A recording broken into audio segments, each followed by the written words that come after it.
زندگی یہ نہیں ہے کسی کے لیے، زندگی ہے نبی کی، نبی کے لیے۔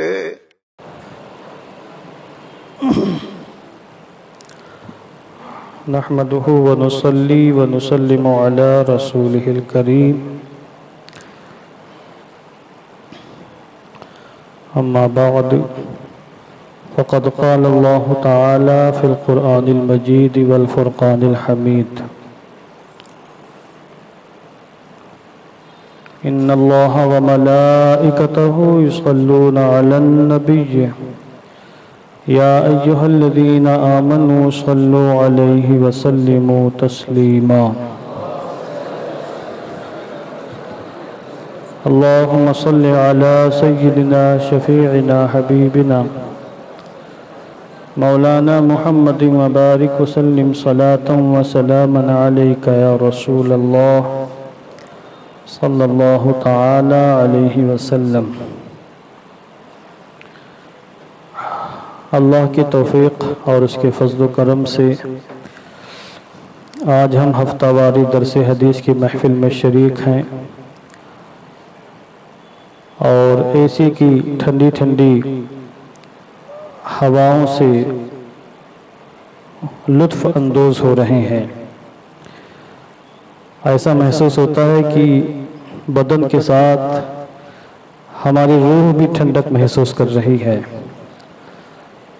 اور یہ اللہ کا کتنا بڑا فضل و کرم ہے کہ اس نے ہمیں وہ نعمتیں عطا فرمائی ہیں جو ماضی کے بڑے بڑے بادشاہوں کو بھی نہیں ملی تھیں۔ ٹھیک ہے، وہ بادشاہ تھے، ان کے پاس تخت و تاج تھا، لاکھوں کی فوج تھی، بڑے ماننے والے تھے، مگر یہ لائٹ، یہ اے سی، یہ سنگ مرمر، یہ قالین، یہ روشنی انہیں میسر نہیں تھی۔ یہ ہم سب کا حصہ تھا، اور یہ نعمتیں اللہ نے ہمارے لیے گویا کی بچا کر رکھی تھی، اور ہمیں ملی نعمتیں۔ تو ہم ان نعمتوں پر اللہ کا جتنا بھی شکر ادا کریں کم ہے۔ بہترین کپڑے ہمارے پاس، اعلیٰ قسم کے روشنیاں ہمارے پاس، گرمی سے بچنے کے سامان ہمارے پاس، سردی سے بچنے کے آلات ہمارے پاس، سب کچھ تو ہے ہمارے پاس، اور پھر بھی آج کا انسان روتا ہے کہ کچھ ہمارے پاس نہیں ہے، آنسو بہاتا ہے۔ اربوں خربوں کے تو اعضاء، جسم کے پارٹس انسانوں کے پاس موجود ہیں جن کا کوئی بدل نہیں ہے۔ بہرحال اللہ نے ہمیں ان نعمتوں سے سرفراز فرمایا جن کے شکرانے کے طور پر گویا کہ ہم آج اس محفل پاک میں شریک ہیں۔ اللہ عز و جل اس محفل پاک کو ہم سب کی بخشش کا، نجات کا سامان بنائے۔ مشکوٰۃ المصابیح، کتاب الصلاۃ، باب الصلاۃ علی النبی صلی اللہ علیہ وسلم فضلہا۔ اس سے آج میں حدیث نمبر 928، اور اگر وقت نے گنجائش بخشی تو حدیث نمبر 929 پیش کرنے کی سعادت حاصل کروں گا۔ اور پچھلے ہفتے کے درس میں ایک بڑی عظیم الشان حدیث پاک میں نے پیش کی تھی، جن میں 3 قسم کے خوش نصیبوں کا اور 3 قسم کے بد نصیبوں کا ذکر کیا گیا تھا۔ اب آج کی حدیث پاک حضرت ابو طلحہ انصاری رضی اللہ تعالیٰ عنہ سے مروی ہے۔ ابو طلحہ یہ بڑے عظیم الشان صحابی ہیں۔ آپ نے ایک صحابی حضرت انس بن مالک کا بار بار نام سنا ہوگا، سنا ہے نا؟ یہ ان کے سوتیلے باپ ہیں، سگے باپ نہیں۔ حضرت انس کے باپ سگے ہیں مالک، جو حالت کفر میں مرا تھا، اور ان کی والدہ ام سلیم نے مالک کے انتقال کے بعد حضرت ابو طلحہ سے شادی کر لی تھی۔ تو حضرت انس چھوٹے سے بچے تھے، ان کی پرورش حضرت ابو طلحہ نے کی ہے، بڑے سچے عاشق رسول۔ ویسے تو ہر صحابی عاشق رسول ہے، مگر ان پر عشق کا بڑا عجیب غلبہ تھا، اور خود حضرت انس کے گھر حضور تشریف لاتے تھے، جو حضرت ابو طلحہ کا مکان تھا۔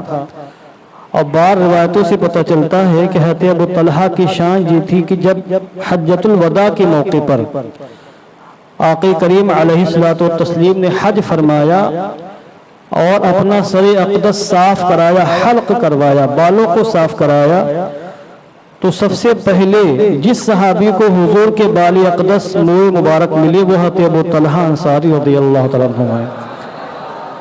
یہ ان کی شان ہے، کثیر تعداد میں بال ان کے حصے میں آئے، ان کے ذریعے سے حضرت انس بن مالک کو ملے، اور پھر حضرت انس بن مالک کے ذریعے سے بعد میں ان کی نسلوں کے ذریعے سے کئی لوگوں تک وہ موئے مبارک پہنچے۔ حضرت عائشہ صدیقہ کے حصے میں بھی بہت زیادہ حضور کے موئے مبارک آئے تھے، جو کہ زوجہ محترمہ تھی۔ اب حضرت ابو طلحہ اپنا واقعہ بیان کر رہے ہیں، اور یہ ہم سے متعلق ہے، یعنی امت محمدیہ، حضور کی امت سے اس پورے واقعہ کا تعلق ہے۔ حدیث پاک سنیں اور پھر آپ یہ دیکھیں کہ آپ سے آقا کریم علیہ الصلوۃ والتسلیم کتنی محبت فرماتے ہیں، اور پھر آپ اپنی ضمیر سے پوچھیں کہ آپ حضور سے کتنی محبت فرماتے ہیں۔ ادھر سے تو محبت میں کمی نہیں ہے، ادھر سے محبت کے کتنے جذبات ہیں وہ بھی آپ دیکھیں اور غور کریں۔ فرماتے ہیں ان رسول اللہ صلی اللہ علیہ وسلم جاء ذات یوم والبشر فی وجہہ۔ حضرت ابو طلحہ کہتے ہیں کہ اللہ کے رسول علیہ الصلوۃ والتسلیم ایک مرتبہ، ذات یومن ایک دن یا دن کے کسی حصے میں، یا ایک مرتبہ، یہ سب اس کے ترجمے ہو سکتے ہیں، ان کے گھر تشریف لائے، اور والبشر فی وجہہ واو حالیہ ہے، درا حالی کی خوشی، سرور، مسرت آپ کے چہرے میں نمایاں تھی، یعنی حضور مسکراتے ہوئے حضرت ابو طلحہ کے مکان پر تشریف لائے۔ یہاں پر حضرت ابو طلحہ نے جو لفظ استعمال کیا ہے یہ قابل غور ہے، والبشر فی وجہہ، یا تبسمو کہہ سکتے تھے، یا بھاکو کہہ سکتے تھے، اس طرح کا کوئی اور لفظ وہ یوز کر سکتے تھے، مگر ان کو بتانا یہ تھا کہ حضور بہت زیادہ خوش تھے، اتنا زیادہ خوش تھے کہ خوشی کا گویا کہ غلبہ تھا آپ کے چہرے اقدس پر، اس کے لیے انہوں نے فی کا استعمال کیا، والبشر فی وجہہ۔ بشر کہتے ہیں خوشی کو، مسرت کو، شادمانی کو، بشاشیت کو، تر و تازگی کو، مسکراہٹ کو، اس کو عربی میں بشر کہتے ہیں، اور وجہن کہتے ہیں چہرے کو۔ اس حال میں تشریف لائے کہ انتہائی مسرت و خوشی حضور کے چہرے میں داخل تھی۔ اس کا ترجمہ یہ ہوگا جیسے الماء فی الکاس، پانی گلاس میں داخل ہے، الماء فی البریق، پانی، ترجمہ کرو، لوٹے میں ہے، الماء فی الدلو، پانی بالٹی میں ہے۔ لفظ فی کا استعمال ہوا، یعنی پانی داخل ہے اندر، باہر ہو تو فی کا استعمال نہیں ہوگا۔ یہاں پر حضرت ابو طلحہ نے حضور کی خوشی اور مسرت کا جو اظہار فرمایا، والبشر فی وجہہ، علی وجہہ نہیں فرمایا، کہہ سکتے تھے جملہ صحیح تھا کہ حضور کے چہرے پر خوشی تھی، کہہ سکتے تھے، مگر چہرے پر نہیں، فرمایا فی وجہہ۔ اسی بات کو امام ملا علی قاری نے بہت پیارے انداز میں، یہ جملہ میں ان کا آپ کو سامنے روایت کرتا ہوں، درود پاک پڑھیں، اللہم صلی علی سیدنا مولانا محمد مبارک وسلم، صلاۃ و سلام علیک یا رسول۔ یہ فرمایا اے لائق فی بشرتہ وجعل ظرفا ومکان لہ اعلاما بتمکنہ وعظمت وقعہ۔ اس کا مطلب یہی ہے کہ یہ بیان کرنے کے لیے کہ حضور انتہائی خوشی کا اظہار فرما رہے تھے، بہت ہی حشاش، بہت ہی بشاش تھے، اس وقت حضور اس قدر مسکرا رہے تھے گویا کہ خوشی آپ کے چہرے میں داخل ہو گئی تھی، اس قدر خوشی تشریف لائے۔ اچھا، انسان کو خوشی کب ہوتی ہے؟ دیکھیے میں اس کو بتاتا ہوں، مجھے خوشی کب ملے گی؟ میں اپنے بارے میں بتاؤں، مجھے کوئی نعمت مل جائے تو مجھے بڑی خوشی ملے گی، میرے بیٹے کو کوئی نعمت مل جائے مجھے بڑی خوشی ملے گی، بیٹے کو ملنا گویا کہ خود کو ملنا ہے، یا میرے شاگردوں کو، شاگرد روحانی بیٹے ہوتے ہیں، ان کو مل جائے تو بھی گویا کہ مجھے ملی ہے، ٹھیک نا؟ اب حضور مسکرا رہے ہیں، کیوں مسکرا رہے ہیں آگے دیکھیں آپ، یہ آپ عقیدہ یاد رکھیے گا، آقا کریم علیہ الصلوۃ والتسلیم اپنی امت کے لیے روحانی باپ کے درجے میں ہیں، بھائی نہیں ہیں۔ جیسے کہا دیوبندیوں نے وہ تو ہمارے بڑے بھائی ہیں، ویسے تعظیم کرو جیسے بڑے بھائی کی تعظیم ہوتی ہے۔ حضور حافظ ملت سے علیہ الرحمہ سے سوال ہوا کہ حضور اس میں گستاخی کہاں ہے؟ کسی نے اگر حضور کو بڑا بھائی کہا تو بڑا بھائی تو بڑا ہوتا ہے، گستاخی کہاں ہوئی؟ بڑے بھائی کی تعظیم کرو تو بڑے بھائی کی تعظیم تو بڑی عظیم ہوتی ہے، گستاخی کی اس میں کوئی بات نہیں ہے۔ کہ ہاں، کیا فرمایا کہ ہاں بڑے بھائی کو بڑے بھائی کہنے میں گستاخی نہیں ہے، مگر باپ کو بڑے بھائی کہنے میں گستاخی ہے۔ حضور بھائی نہیں ہیں، روحانی باپ ہیں۔ جب ان کی زوجات، ازواج، بیویاں ماں ہیں تو ماں کا شوہر کیا بنے گا بتائیں؟ بھائی بنے گا، باپ بنے گا۔ تو امت محمدیہ حضور کی روحانی اولاد ہیں، حضور روحانی باپ ہیں صلی اللہ علیہ وسلم۔ اس لیے حضور مسکرا رہے ہیں۔ تشریف لائے فقالا، تو حضرت ابو طلحہ سے حضور نے کہا، اب یہاں دو باتیں ہیں۔ حضور نے آتے ہی بغیر سوال کیے بتایا کہ میں کیوں مسکرا رہا ہوں، میں خوش کیوں ہوں، یا یہ کہ حضرت ابو طلحہ نے سوال کیا کہ حضور آج آپ معمول سے زیادہ مسکرا رہے ہیں، آج آپ کا چہرہ کھل رہا ہے، بہت ہی زیادہ خوشی کے آثار آپ کے چہرے پر ظاہر ہیں۔ یا تو سوال کیا تھا یا بغیر سوال کے جواب دیا، دونوں قسم کی روایتیں ہیں۔ اب حضور نے آتے ہی فرمایا، انہو جاءنی جبریل فقال ان ربک یقول اما یرضیک یا محمد اللہ یصلی علیک احد من امتک الا صلیت علیہ عشرا ولا یسلم علیک احد من امتک الا سلمت علیہ عشرا، رواہ النسائی والترمذی والدارمی۔ اب یہ کہتے حضور نے فرمایا، اے ابو طلحہ، جبریل امین میرے پاس تشریف لائے اور انہوں نے یہ کہا کہ یا رسول اللہ، آپ کا رب خدا تعالی فرماتا ہے کہ کیا آپ اس بات سے راضی نہیں ہیں کہ آپ کی امت کا کوئی بھی فرد، آپ کا کوئی بھی امتی آپ پر درود پڑھے تو اس کے بدلے اللہ اس پر 10 مرتبہ درود پاک بھیجے، 10 رحمتیں نازل فرمائے؟ کیا آپ اس سے راضی نہیں ہیں کہ آپ کا کوئی امتی آپ پر ایک درود پڑھے تو اس کے صلے میں اللہ اس کو 10 بار صلوات بھیجے، 10 بار رحمت کا نزول فرمائے؟ اور آپ کا کوئی امتی آپ پر ایک بار سلام پڑھے تو اللہ اس پر 10 مرتبہ سلامتی نازل فرمائے۔ کیا آپ اس سے راضی نہیں ہیں؟ ظاہر سی بات ہے، بہت پیاری بات ہے۔ تو چونکہ یہ نعمت حضور کی امتیوں کو ملی تو اس لیے حضور اپنی مسرت کا، اپنی خوشی کا اظہار فرما رہے ہیں، اور اپنی امت سے حضور نے اپنے تعلق کو بھی ظاہر فرمایا۔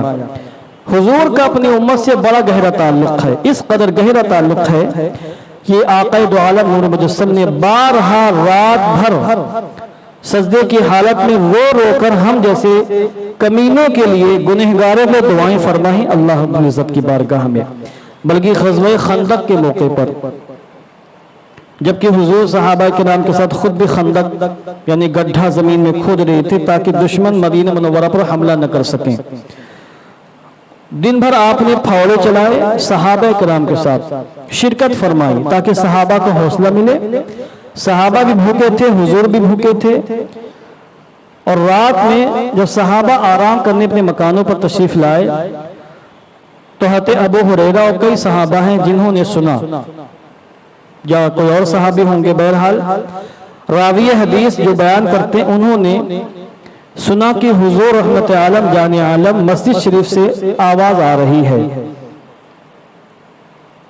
وہ تشریف لائے مسجد میں، دیکھا کہ حضور سجدے کی حالت میں ہیں اور اپنی امت کے لیے بخشش کی دعائیں فرما رہے ہیں اور رو رہے ہیں، جبکہ دن بھر آپ نے کام کیا، جہاد کی تیاری کی، صحابہ کے ساتھ خندق کھودا، مٹی اٹھا اٹھا کر باہر پھینکی، پتھر توڑے، اور رات میں ہم گنہگار امتیوں کو یاد فرمائے۔ یہ ہے حضور کی جانب سے ہم غلاموں کے لیے محبت کا تحفہ۔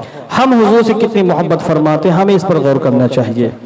ہمارے حالات بڑے دگرگوں ہیں، بڑے خراب حالات ہیں، اتنے خراب حالات ہیں کبھی کبھی زبان سے استغفر اللہ نکلتا ہے اور لا حول ولا قوت الا باللہ نکلتا ہے۔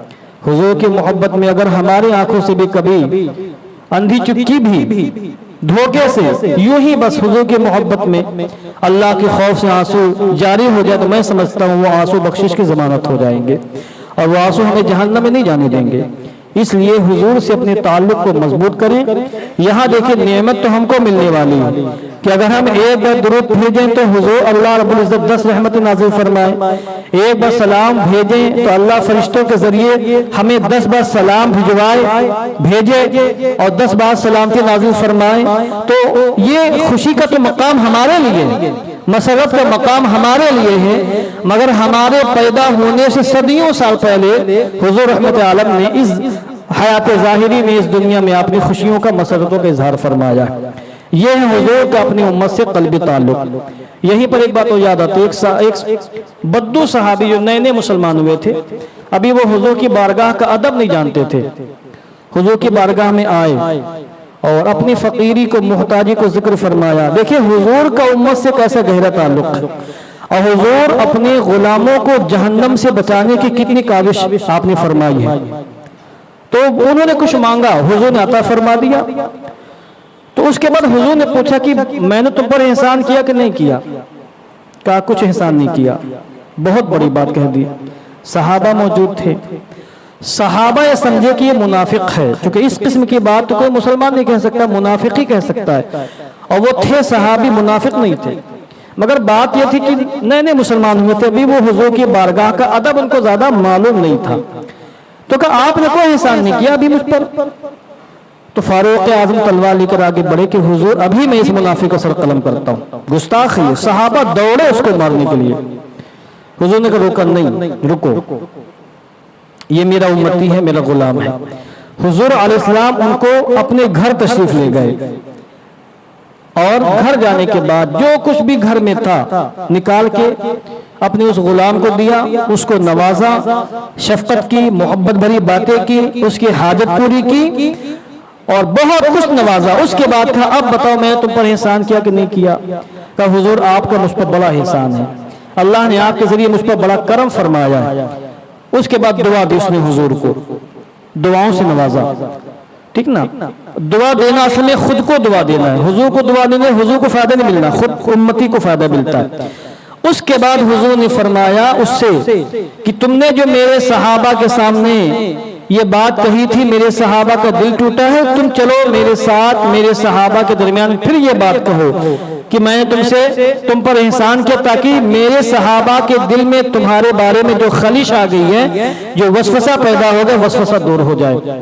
اس کے بعد حضور اسے لائے صحابہ کے درمیان، اور صحابہ کے درمیان حضور نے پوچھا، انہوں نے صحابہ کے درمیان میں حضور کی عظمت کا اعتراف کیا، حضور کی شان بیان کی، اور یہ کہا کہ حضور نے ہم پر بڑا احسان فرمایا ہے۔ یہ ہے حضور کا اپنے امتی سے تعلق کو لگاؤ۔ حضور یہ گوارا نہیں کرتے کہ آپ کی امتی گنہگار ہو کر جہنم میں چلے جائیں۔ اب یہاں حضور رحمت عالم جان عالم کی شان دیکھیں، اللہ کی بارگاہ میں حضور کی شان کس قدر بلند ہے، اور اللہ اپنے محبوب سے کس قدر محبت فرماتا ہے کہ اگر کوئی ہم جیسے گنہگاروں میں سے بھی ایک مرتبہ درود پڑھتا ہے تو اللہ اس کو محروم نہیں فرماتا، 10 رحمتیں اس پر نازل فرماتا ہے۔ اب آگے دیکھیے ایک حدیث پاک اور سماعت فرمائے۔ یہ حضرت ابی بن کعب سے مروی ہے، یہ کہتے ہیں قلت یا رسول اللہ انی اکثر الصلاۃ علیک فکم اجعل لک من صلاتی۔ یہ حضور کی بارگاہ میں آئے، یہ رات میں کو تہجد پڑھتے تھے، دعائیں مانگتے تھے، اپنے لیے اپنے بال بچوں کے لیے دعائیں مانگتے تھے، ہم بھی دعا کرتے ہیں، اللہ کے حمد و ثنا بیان کرتے تھے، اپنے خاندان والوں کے حق میں دعائیں مانگتے تھے، تو ایک اور دوسری بھی پڑھتے تھے، تو درود کا وظیفہ، اللہ کے حمد و ثنا کا وظیفہ، اور پھر دعائیں مانگتے تھے اللہ رب العزت سے۔ تو ایک مرتبہ جو حضور کی بارگاہ میں آئے اور کیا کہا، انی اکثر الصلاۃ علیک، حضور میں آپ پر خوب زیادہ درود بھیجنا چاہتا ہوں، صلاۃ بھیجنا چاہتا ہوں، فکم اجعل لک من صلاتی، تو میں آپ کے لیے درود پاک کا کتنا حصہ مقرر کروں، آپ بیان فرما دیں۔ اب ظاہر بات درود پاک پڑھنا نفلی عبادت ہے، عام حالات میں نفلی عبادت ہے، اور نفلی عبادت میں کوئی حصہ مقرر نہیں کیا جاتا، جتنا زیادہ کر سکیں آپ کریں۔ آپ 2 رکعت جیسے نفل پڑھنا 2 رکعت پڑھیں، 4 پڑھیں، 6 پڑھیں، طاقت و قوت ہو 10 پڑھیں، اور طاقت تو 50 پڑھ لیں، مزید طاقت تو 100 پڑھ لیں، اور پیروں میں دم ہو تو 1000 پڑھ لیں۔ حضرت امام زین العابدین 1000 رکعت دن اور رات میں پڑھ لیا کرتے تھے، مگر ہمارے پیروں میں اتنی طاقت نہیں ہے۔ تو انہوں نے سوال کیا کہ ہم وظیفے پڑھتے ہیں، درود پڑھتے ہیں، یہ بتائیں کہ ہم آپ کے لیے درود پاک کا کتنا حصہ مقرر کر لیں۔ آج آپ کے لیے بہترین وظیفہ، لوگ مجھ سے پوچھتے ہیں کہ وظیفہ بتا دیں آپ، سب سے بہترین وظیفہ سنیے آپ۔ حضور نے فرمایا معاشیتا، جتنا درود پڑھنا ہو پڑھو، کوئی قید نہیں ہے، کوئی ٹائم نہیں ہے، جتنا پڑھ سکتے ہو پڑھو۔ کل تو کہتے میں نے پوچھا الربع والربع، دونوں پڑھ سکتے ہیں آپ، یعنی با کے سکون کے ساتھ بھی اور با کے ضمہ کے ساتھ بھی، اور یہ حال تمام کلمات میں ہوگا۔ ثلث، ربع، خمس اور سدس، سبع، ثمن، تسع، عشر، ان سب میں آپ اس کو ساتویں اوسط پڑھ سکتے ہیں۔ یہ میں نے طلبہ کے لیے عرض کیا۔ کہتے الربع، حضور کیا میں چوتھائی حصہ درود کے لیے مقرر کر لوں؟ یعنی جتنی میں نفلی عبادت کرتا ہوں، وظیفے پڑھتا ہوں اور اپنے لیے اپنی بیوی بچوں کو دعائیں مانگتا ہوں، تو کیا اس کا چوتھائی حصہ میں آپ پر درود پڑھنے کے لیے مقرر کر لوں؟ فرمایا معاشیتا، جو چاہو، فَإِن زِدْتَ فَهُوَ خَيْرٌ لَكَ، مگر اگر زیادہ کر دو تو بہتر ہے، چوتھائی سے زیادہ کر دو تو بہتر ہے۔ فرق کہتے ہیں النصف، حضور میں آدھا حصہ مقرر کر دو درود پاک پڑھنے کے لیے، کا معاشیتا، جو چاہو، فَإِن زِدْتَ فَهُوَ خَيْرٌ لَكَ، مگر اگر تھوڑا سا بڑھا دو تو تیرے لیے بہتر ہے۔ کیا سوال تھا کہ میں جتنا ٹائم وظیفوں میں دیتا ہوں اس کا آدھا ٹائم میں درود پاک پڑھنے میں خرچ کر دوں، تو فرمایا کر سکتے ہو مگر بڑھا دو تو بہتر ہے۔ اب کہتے ہیں کل تو فالثلثین، حضور کیا میں 2/3 حصہ درود پاک کے لیے مقرر کر لوں؟ یعنی اگر میں 3 گھنٹے وظیفے پڑھتا ہوں تو 3 گھنٹے میں 2 گھنٹے آپ پر درود پاک پڑھنے کے لیے مقرر کر لوں۔ یہ میں نے مثال دی۔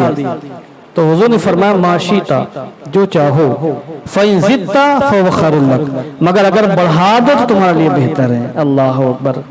درود پاک سے حضور کو کتنی محبت ہے، حضور کو درود پاک سے محبت کیوں ہے؟ اس لیے کہ حضور ہم سے محبت فرماتے ہیں، اور حضور چاہتے کہ امتیں خوب درود پڑھیں، خوب برکتوں سے مالا مال ہو اور جہنم کا پروانہ حاصل کرتے جائیں، جنت کے سند حاصل کرتے جائیں۔ تو فرمایا اگر بڑھا دو تو بہتر ہے۔ اب کہتے ہیں اجعل لک الصلاۃ کلھا، چلیے اب میں پورے ٹائم صرف اور صرف آپ پر درود پاک ہی بھیجتا رہوں گا، کوئی وظیفہ نہیں، کوئی حمد و ثنا نہیں، صرف کوئی دعا کسی کے لیے نہیں، نہ اپنے لیے نہ اپنی بیوی بچوں کے لیے، کسی کے لیے نہیں، صرف اور صرف درود پاک کا وظیفہ پڑھوں گا اور تمام اوقات میں صرف آپ کے اوپر درود پاک بھیجتا رہوں گا، درود پاک پڑھتا رہوں گا۔ جب انہوں نے یہ کہا کہ ربع اور ثلثان اور نصف وغیرہ کچھ نہیں، تمام اوقات میں درود پڑھوں گا، تو حضور نے فرمایا اذن یکفی ہمک ویکفر لک ذنبک، اگر ایسا تم کرو گے تو تمہارے سارے رنج و غم کے لیے یہ درود پاک کا وظیفہ کافی ہوگا اور اللہ اس کے ذریعے تمہارے گناہوں کو معاف فرما دے گا۔ انسان کیا چاہتا ہے؟ رنج و غم ختم ہو جائے، پریشانی مشقتیں دور ہو جائیں دنیا میں، اور آخرت کے لیے کیا چاہتا ہے؟ گناہ معاف کر دیا جائے۔ تو دنیا کی کامیابی یہ ہے کہ انسان رنج و غم سے نجات پا جائے، اور آخرت کی کامیابی یہ ہے کہ انسان کے گناہ معاف کر دیے جائے، جنت کا پروانہ مل جائے۔ تو حضور نے گویا کی بشارت دے دی کہ جو شخص اپنے دن کے تمام اوقات میں یا وظیفہ پڑھنے کے تمام اوقات میں درود پاک کا وظیفہ پڑھتا ہے، ورد کرتا ہے اور صرف درود پاک ہی پڑھتا ہے، تو اس کو بشارت یہ ہے کہ درود پاک کے صدقے میں اس کے رنج و غم بھی دور ہو جاتے ہیں، گناہ بھی معاف کر دیے جاتے ہیں۔ اب یہ بہت پیاری بات، بس آخری بات، اور یہ بات جو میں عرض کرنے جا رہا ہوں، یہ نقطہ بیان کیا ہے ماضی قریب کے بہت عظیم محقق ہیں، مشکات المصابیح کی شارح علامہ مفتی احمد یار خان صاحب قبلہ نعیمی، ان کی کتاب مرآت المناجی، اور میں نے مرآت المناجی کا بہت مطالعہ کیا ہے، اور اس کو پڑھتا ہوں مرقات المفاتیح جو میرے سامنے ہے، علامہ ملا علی قاری کی عربی میں ہے، اس کے ساتھ میں مرآت المناجیب کا مطالعہ بھی کرتا ہوں اردو میں، وہ بھی دیکھتا ہوں کہ حضرت نے کیا فرمایا، کیونکہ حضرت بہت کم چھوٹے چھوٹے جملوں میں بہت بڑی بات کہہ دیتے ہیں۔ علامہ مفتی احمد یار خان صاحب قبلہ، پڑھا کریں ان کو، جالت وغیرہ پڑھیں، تفسیر نعیمی وغیرہ پڑھیں تو آپ کو معلوم پڑے گا کہ کتنے زبردست عالم دین تھے۔ اور مطالعے کے دوران ہی میں نے ایک مقالہ بھی مرتب کیا تھا جو بھی نیٹ کے اوپر ڈال دیا ہے، ماشاءاللہ پی ڈی ایف فائل بہت اس کو پسند کیا گیا، طباعت کا مطالبہ بھی ہو رہا، 60 صفحے کا رسالہ ہے مرآت المناجی کے محاسن و کمالات، یہ میں نے مطالعہ جو کیا اس پر جو ہم نے نوٹ تیار کیے تھے اس پر ہی پورا مقالہ ہمارا ہے۔ 60 صفحے کی کتاب ہے جو نیٹ کے اوپر مدرسے کی ویب سائٹ کے اوپر موجود ہے. اردو میں اگر آپ اس کو چاہیں تو ڈاؤن لوڈ کر کے فری میں پڑھ سکتے ہیں, معلومات میں اضافہ ہوگا. انہوں نے اس مقام پر یہ فرمایا کہ جب مانگنے والے مانگنے آتے ہیں, فقیر غریب آپ کے در پر آتے ہیں, تو کیا کہتے ہیں, کس کو دعائیں دیتے ہیں؟ آپ سے لینا ہے تو آپ کے بیٹوں کو دعائیں دیں گے. آپ سے لینا اگر ہے تو آپ کے بیٹوں کو, پوتوں کو دعائیں دیں گے کہ آپ کے بیٹے خوب پھلے پھولیں, مصیبتیں دور ہوں, ترقی کریں. اس قسم کے جملے ان کے ہوتے ہیں. اولاد والوں پھولو پھلو, اس قسم کے جملے مانگنے والوں کے ہوتے ہیں. تو جو سائل ہوتا ہے مانگتا ہے کسی داتا سے, کسی سخی سے, تو اس داتا کے بیٹوں کا ذکر کرتا ہے. اور بیٹے محبوب ہوتے ہیں, محبوب کا تذکرہ کرتا ہے, اور محبوب کو دعائیں دے کر اس داتا سخی سے پیسے وصول کرتا ہے. بیٹوں کو دعائیں دی جاتی ہے تو ماں باپ دے ہی دیتے ہیں, کیونکہ ماں باپ بیٹوں سے بہت زیادہ پیار کرتے ہیں, محبت کرتے ہیں. تو درود پاک میں کیا ہوتا ہے کہ ہم حضور کو دعائیں دیتے ہیں, مانگتے اللہ سے ہیں, اور حضور اللہ کے محبوب ہیں, تو ہم اللہ کے محبوب کو دعائیں دے کے اللہ سے مانگتے ہیں. تو چونکہ حضور سے اللہ محبت فرماتا ہے, حضور اللہ کے محبوب ہیں, اس لیے درود پاک میں کیا کہتے ہیں, اللہم صلی علی سیدنا مولانا محمد, اے اللہ ہمارے آقا ہمارے سردار حضور رحمت عالم جان عالم پر تو رحمت کی جھماجھم برسات فرما. حضور کے حق میں دعائیں مانگتے ہیں, اللہ سے مانگتے ہیں, اس امید کے ساتھ کہ جب حضور کو دعائیں دیں گے تو اللہ ہماری دعاؤں کو رد نہیں فرمائے گا, اور اللہ جو مانگیں گے اللہ سے اللہ میں عطا فرمائے گا. تو اللہ سے لینے کا, اللہ سے مانگنے کا ایک بہترین طریقہ یہ ہے کہ انسان حضور کو دعا دے, اور حضور کو دعا دینے سے حضور کو فائدہ نہیں ملے گا, ہمیں فائدہ ملے گا. حضور کی روح خوش ہوگی, حضور کی محبت, حضور کا جو تقاضا ہے اس تقاضے کی تکمیل ہوگی. اور پھر درود پاک سب سے, یہ وظیفہ میں سب سے عظیم وظیفہ اور نفلی عبادات میں سب سے عظیم عبادت اس لیے ہے کہ درود پڑھنے والا بیک وقت کئی چیزوں کا اعتراف کرتا ہے. وہ اللہ رسول پر ایمان کا اعتراف کرتا ہے, اللہ پر اس کا اعتقاد مضبوط ہوتا ہے, رسول پاک کی محبت کا اعتراف بھی کرتا ہے, رسول پاک کی عظمت کا اعتراف بھی کرتا ہے, اور خود اپنی محبت کا اظہار بھی کرتا ہے, اپنے جذبات کا اظہار کرتا ہے. تو کئی قسم کے جذبات کا اظہار ہوتا ہے, کئی قسم کی محبتوں کا, کئی قسم کے عقیدوں کا اظہار ہوتا ہے. اس لیے درود پاک کی اہمیت مسلمات میں سے ہے. میں نے کئی روایتیں بیان کر دی ہیں, میں سمجھتا ہوں کہ یہ روایتیں ہم سب کے لیے کافی ہیں. آج کی جو روایت ہے اس کو آپ جو ہے گرہ بنا کر باندھ لیں, اپنے سینے سے لگا لیں, اور دیگر وظیفے اگر پڑھتے ہیں پڑھیں, مگر اس وظیفے کو آپ جو ہے اپنے قلب و جگر سے لگا لیں. یہ وظیفہ آپ کو تمام وظیفوں سے بالکل بے نیاز کر دے گا. اللہ رب العزت ہم سب کو خوب درود پاک پڑھنے کی توفیق عطا فرمائے. تھوڑا سا ذکر کریں گے.